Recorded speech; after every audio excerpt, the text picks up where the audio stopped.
Hey guys, my name is Jeffrey Johnson, and I'll be talking to you about how many different ways it is possible to motivate high school athletes.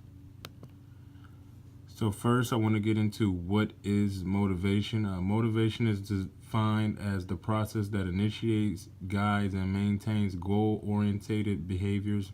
Motivation is what causes you to act, whether it is getting a glass of water to reduce thirst or practicing a sport to get better. Motivation involves the biological, emotional, social, and cognitive forces that activate behavior. In everyday usage, the term motivation is frequently used to describe why a person does something. As you can see, there are two different forms of motivation, which is intrinsic and that which is playing for the love of the game, and extrinsic, performing to earn a reward.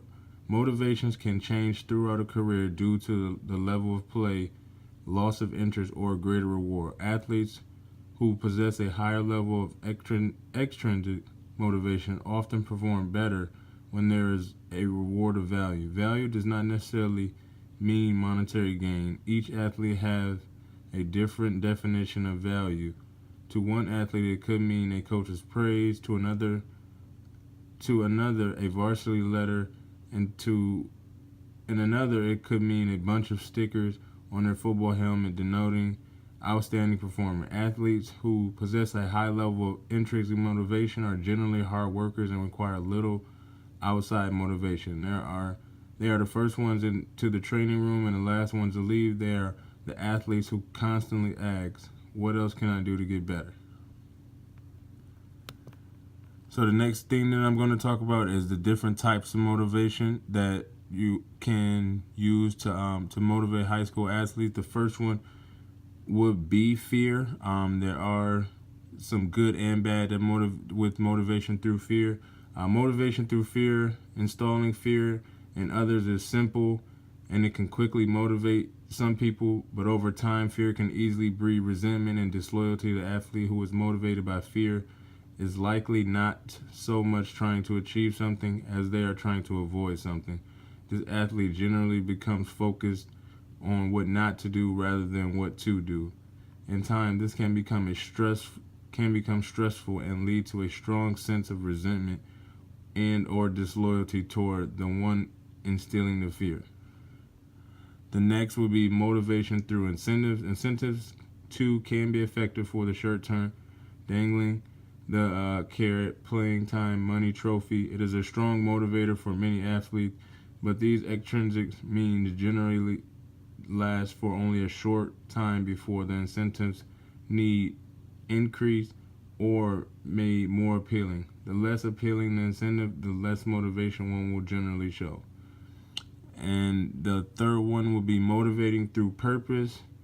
Developing a strong sense of purpose is the most effective way for promoting long-term motivation. Creating a sense of purpose and or meaning is about changing the way athletes think about their roles, their reasons for coming to practice, their influence on teammates, their membership on the team, and their reasons for playing and competing.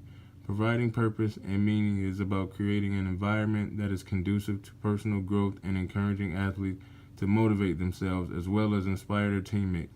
Developing purpose and meaning takes more time and energy, but it can lead to that long-term motivation for which most coaches are striving.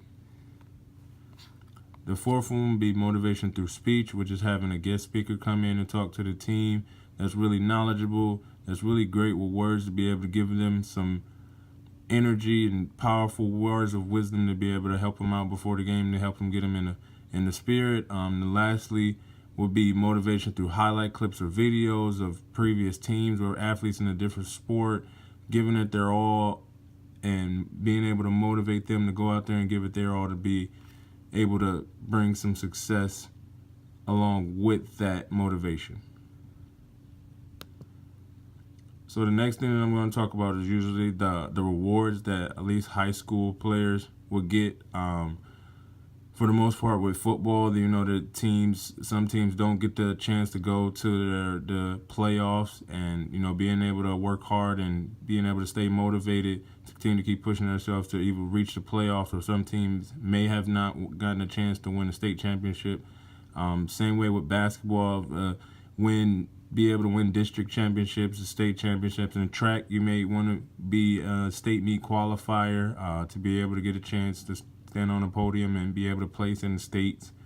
For baseball, it could be the same thing as winning your district, state championships, soccer, tournament championships, state championships, and also scholarships to college. So, and any individual goals that the athlete has set out to be able to accomplish while playing that sport. So the next thing that I'm going to talk about is college athletes' motivation. So obviously, college athletes' motivation would be a little bit different from high school athletes' motivation.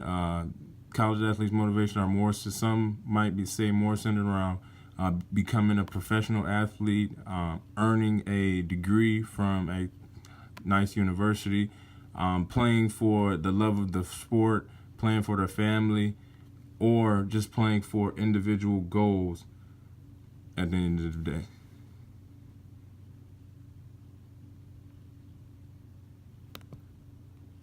So the next thing I want to talk about is how coaches can understand players so that they can be able to help motivate them better. So the first would be the importance of knowing your player. No matter what level of athletics, whether it be Pee Wee League to professional ranks, there is one core skill that every coach must have to lead their team to success. This skill is the coach's ability to know their players. X's and O's knowledge is of course necessary, but if the coach doesn't really know the players, then this assembled group of players is just that a number of players plugged into positions and all expected to perform and act in a fashion dictated by the acts of the coaching staff.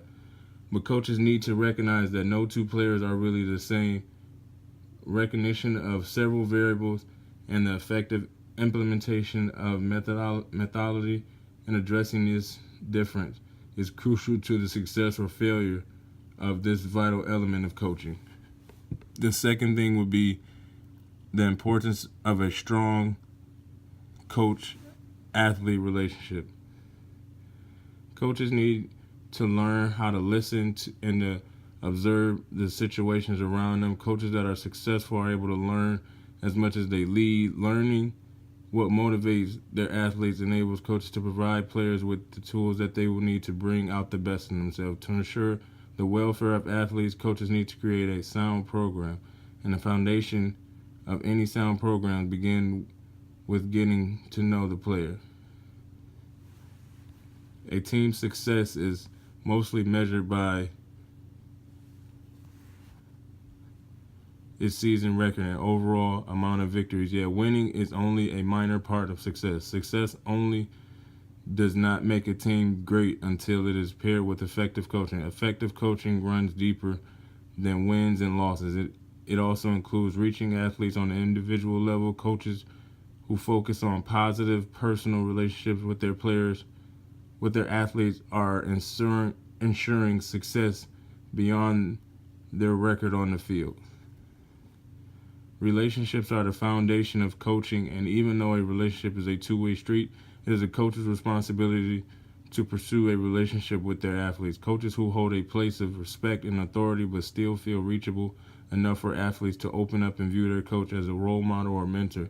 The challenge of coaching is balancing rational and logic along with empathy and emotional awareness. A strong coach-athlete relationship is important not only for the athlete's growth as a positive, ethical, and moral person, but for the team's performance as a whole. My questions to you guys is, as a coach in your sport, what do you think is the best way to motivate your players? Does keeping players motivated contribute to long-term success in their sport?